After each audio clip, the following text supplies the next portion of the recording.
It was a cold, moonless night in Salem, Massachusetts, where the wind howled through the trees like a ghostly wail. The town was quiet, almost too quiet, as if the air itself held its breath. The streets, once bustling with life, were now deserted, and the only sound was the occasional creak of a door or window. It had been over 300 years since the witch trials, but the fear still lingered in the town, whispered among the locals. They said the ghosts of the wrongfully accused still roamed the streets, seeking revenge. But no one dared to speak of it aloud, for fear of stirring the specter that haunted Salem. Some of the older residents spoke of strange occurrences, lights flickering in the dead of night, voices whispering through the wind, and shadows moving in the corners of their eyes.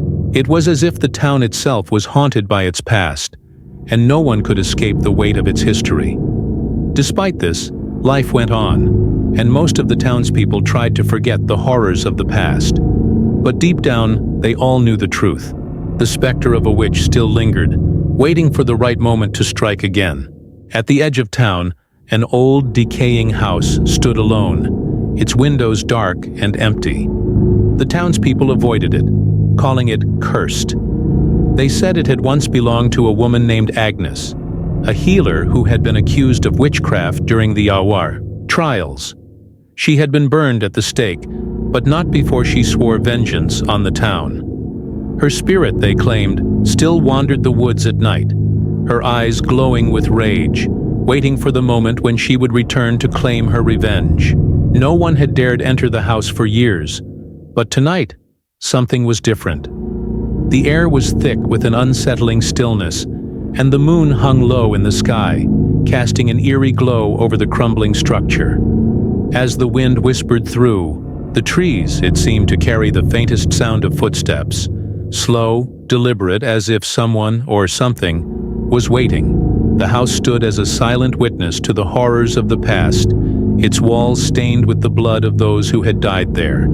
It was a place of darkness, where no light could penetrate, and where the spirits of the dead still roamed, restless and vengeful.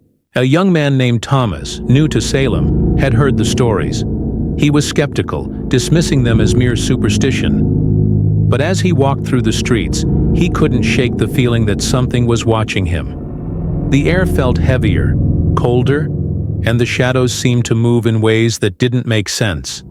It was as if the very ground beneath his feet was alive, pulsing with an ancient energy. He had heard the rumors about Agnes's house and decided, against his better judgment, to investigate. He told himself it was just an old building, nothing more. But the closer he got, the more uneasy he felt. The wind seemed to grow colder, and the hairs on the back of his neck stood up. He tried to shake off the feeling, telling himself that it was just his imagination running wild. But deep down, he knew something was wrong. The house loomed ahead, its broken windows like dark eyes staring at him, and the door creaked open as if inviting him in. He hesitated for a moment, but curiosity got the better of him, and he stepped inside, unaware of the danger that awaited him. As Thomas approached the house, the wind seemed to pick up, whistling through the trees like a warning. The house loomed before him, its broken windows staring down like hollow eyes. The door creaked as he pushed it open, and a cold gust of wind greeted him, sending a shiver down his spine. Inside, the air was thick with dust, and the faint smell of decay lingered in the corners. The walls were covered in old, faded paintings, their faces twisted in expressions of fear and pain. It was as if the house itself held the memories of those who had once lived there, trapped in time. The floorboards groaned under his weight, and the silence was oppressive, as if the house was holding its breath, waiting for something. Thomas couldn't shake the feeling that he was being watched, that unseen eyes were following his every move. He took a deep breath and tried to calm his racing heart. "It's just an old house," he muttered to himself, trying to convince himself that there was nothing to fear. But the further he went, the more the house seemed to close in on him, its dark corners whispering secrets he was not meant to hear. Thomas stepped deeper into the house, his footsteps echoing in the silence. He couldn't help but feel a sense of dread creeping up his spine, but he pressed on. As he moved through the rooms, he noticed strange symbols carved into the walls, symbols that seemed to pulse with an unnatural energy. It was as if the house was alive, breathing with a dark force that Thomas could not understand. The air grew colder, and the shadows seemed to stretch, reaching out toward him like fingers. He turned to leave, but the door slammed shut with a deafening bang, trapping him inside. Panic surged through him as he tried to force the door open, but it wouldn't budge. The house had sealed itself, and he was trapped. He could feel the walls closing in, the oppressive darkness pressing against him. His breath came in shallow gasps and his heart raced in his chest. Something was in the house with him, something ancient and malevolent, and he could feel its presence growing stronger with every passing second. He spun around, searching for an escape, but there was nowhere to run. Suddenly, a voice echoed through the house, low and guttural, like the growl of a wild animal. "You shouldn't have come here," it whispered, sending a chill down Thomas's spine. He spun around, searching for the source of the voice, but saw nothing. The house seemed to close in on him, the walls shifting and moving as if alive. The temperature dropped even further, and Thomas could see his breath fogging in the air. Panic began to rise in his chest as he realized he was not alone. The specter of Agnes was here, and it was coming for him. He tried to scream, but no sound came from his mouth. His throat felt tight, as if the air itself was choking him. The whispers grew louder, filling his ears with their maddening chorus. He stumbled backward, his heart pounding in his chest, but there was no escape.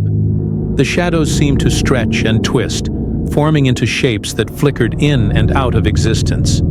He could feel them closing in on him, and the air was thick with the scent of burning wood, as if the flames of the past were rising once more. The floor beneath Thomas creaked, and he looked down to see the shadows gathering at his feet, swirling around him like a storm. He tried to move, but his legs felt heavy, as if the very ground was pulling him down. The whispers grew louder, now accompanied by the sound of footsteps behind him. He turned, but there was no one there. The air was thick with the scent of burning flesh, and he could almost hear the crackling of a fire. The ghost of Agnes was drawing closer, her presence suffocating, her rage palpable. Thomas could feel the heat of the flames, even though there was no fire. The shadows seemed to reach out, their fingers brushing against his skin like cold tendrils. He tried to run, but his body refused to obey. His heart pounded in his chest, and his breath came in ragged gasps. He was trapped, caught in the grip of something far more powerful than he could ever understand. The whispers grew louder, and he could hear the voice of Agnes, her words laced with venom and hatred. Suddenly, the room was filled with a blinding light, and Thomas was thrown to the ground. He looked up and saw a figure standing before him, a woman dressed in tattered black robes, her face obscured by a hood. Her eyes glowed with an otherworldly fire, and her hands were outstretched, fingers curled like claws. "You have disturbed my rest," she hissed, her voice like the crackling of flames. "Now you will pay the price." Thomas tried to scream, but no sound came from his mouth. He was paralyzed, trapped in the grip of the witch's curse. The figure loomed over him, her presence overwhelming, suffocating. He could feel the weight of her gaze, the burning intensity of her fury. The room seemed to close in around him, the walls bending and warping as if they were alive. The air was thick with the scent of smoke, and he could hear the distant crackling of fire. The figure raised her hand, and Thomas felt the temperature drop even further, the cold seeping into his bones. The ground beneath him seemed to shift, and Thomas felt as if he were being pulled into the earth itself. The walls of the house began to close in, and the air grew thick with the scent of burning flesh.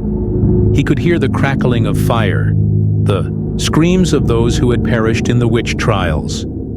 The ghost of Agnes stood over him, her eyes filled with fury. "You are nothing but a fool," she spat, her voice now a twisted snarl. "You have awakened the darkness that sleeps beneath this town. Now you will never escape." The shadows twisted around him, pulling him deeper into the earth. His body felt heavy, as if it were being crushed by the weight of the house itself. He tried to scream, but the sound was swallowed by the darkness. The walls seemed to pulse with a malevolent energy, and the air was thick with the scent of death. The last thing he saw was the glowing eyes of Agnes, her face twisted in a cruel smile. Then everything went black. As the darkness closed in around him, Thomas felt his strength fading. His vision blurred, and he could hear nothing but the beating of his own heart. The last thing he saw was the glowing eyes of Agnes, her face twisted in a cruel smile. Then everything went black. The next morning, the townspeople found the house empty, the door wide open. But Thomas was never seen again. Some say his spirit still wanders the streets of Salem, a warning to those who dare to disturb the resting place of the witch. And so, the legend of Agnes lives on, a specter forever haunting the town, waiting for the next fool to cross her path. The house still stands, decaying and forgotten, but the whispers of the past are never truly gone. They linger in the air, a reminder that the darkness of Salem is always watching, always waiting.